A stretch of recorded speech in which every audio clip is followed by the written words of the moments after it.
હાલો તો ભાઈ ગોંડલ ચોકડીએ કામ હે કોને મારે પણ તારે કામ હોય તો હું શું કામ જાઉં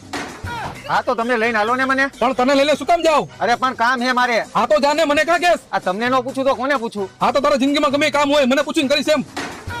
આ રિક્ષા શું લેવા લીધી હે રિક્ષા તો હકાવવા માટે લીધી છે અરે ભાઈ હું તમારો પેસેન્જર હું એવું મને કોઈ કીધું અરે ભાઈ હું રિક્ષામાં બેહીશ તો હું તમારો પેસેન્જર થયો ને હા તો તું બેઠો ક્યાં હો ઉભો હો ને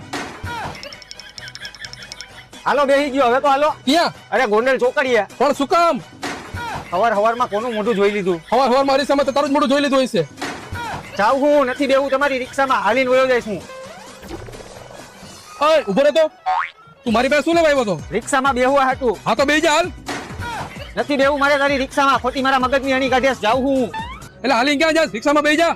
નથી બેવું એટલે પણ ઉભો તો રે આ નથી આવું 4 દી પછી માન એક પેસેન્જર આવ્યો તો પણ એને શું વાંધો પડ્યો મને કે સમજાણું નહીં તમને સમજાણું તો કોમેન્ટ કરજો